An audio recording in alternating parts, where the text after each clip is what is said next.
Amaravati డిజైన్లపై Norman foster ప్రతినిధులు ఎమ్మెల్యేలకు power point presentation ఇచ్చారు.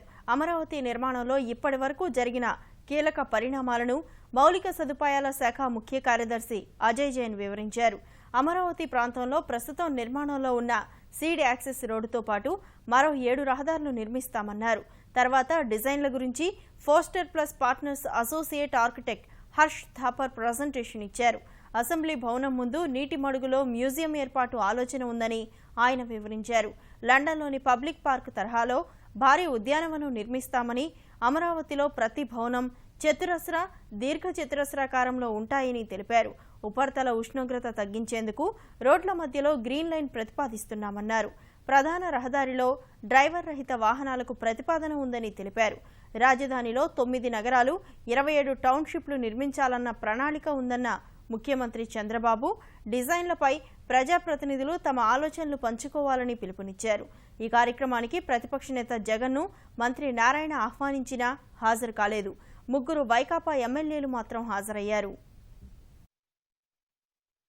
ఒకటి ఎకనామిక్ యాక్టివిటీ, ఒక సిటీ గౌరవం, రెస్పెక్ట్. 2 జీవనాడి, లైవ్లీహుడ్, పోలవరం. ఈ 2 కానీ పూర్తి చేసుకోగలిగితే బ్రహ్మాండమైన ఫలితాలు వస్తాయి. ఇందులో ఎమ్మెల్యేస్ కూడా ఇన్వాల్వ్ అయితే మీ సూచనలు, మీ ఆలోచనలు ఎమ్మెల్యేలు, ఎమ్మెల్సీలు, మంత్రులు అందరూ కూడా ఇన్వాల్వ్ అయితే అందరూ ఆలోచనలు తీసుకొని విల్ మూవ్ ఫార్వర్డ్. దీంతో పాటు ఇన్ఫ్రాస్ట్రక్చర్ ఆల్రెడీ మనం స్టార్ట్ చేసాము. Seed access road, main road మీరు చూస్తుంటారు. ఇక్కడ వచ్చినప్పుడు రోడ్ వాళ్ళు వేస్తున్నారు. అది ఆల్మోస్ట్ మేకి మనకు అయిపోతోంది.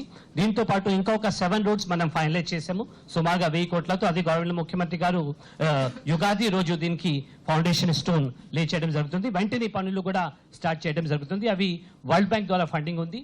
దీనికి ఫండింగ్ కోసం కూడా మనం ఇప్పటి వరకు కేంద్ర ప్రభుత్వం 1500 crores మనకు ఇవ్వడం జరిగింది. అదేవిధంగా హడ్కో నుంచి మన సిఆర్డీ వాళ్ళు 7500 crores మనం అప్పు తీసుకుంటాము. దీనికి మనం అగ్రిమెంట్ అయినాము. కొంత ల్యాండ్ మనం రిజర్వ్ చేసి పెట్టాము, ఆల్మోస్ట్ 3,000 to 4,000 acres. ఎందుకంటే ఇక్కడ అంతా డెవలప్మెంట్ అయిన తర్వాత ల్యాండ్ వాల్యూ పెరుగుతుంది కాబట్టి దీంతో మనం డబ్బు రిటర్న్ చేయవచ్చు. కాబట్టి 7500 crores వాళ్ళు, అదేవిధంగా వరల్డ్ బ్యాంక్ వాళ్ళు కూడా ముందుకు వచ్చినారు. 4000 crores వాళ్ళు ఇస్తున్నారు. ఇది ఏమైతే రోడ్ చేస్తున్నామో అదే వరల్డ్ బ్యాంక్ ఫండ్స్ తో మనం చేయడం జరుగుతుంది. ఒక్కొక్క సిటీ ఒక్కొక్క స్పెషల్ యాక్టివిటీ, అంటే ఓన్లీ యాక్టివిటీ కాదు. హెల్త్ సిటీ అంటే ఓన్లీ హాస్పిటల్సే ఉంటే ప్రతి ఒక్కరు అక్కడికే పోవాల్సి వస్తుంది.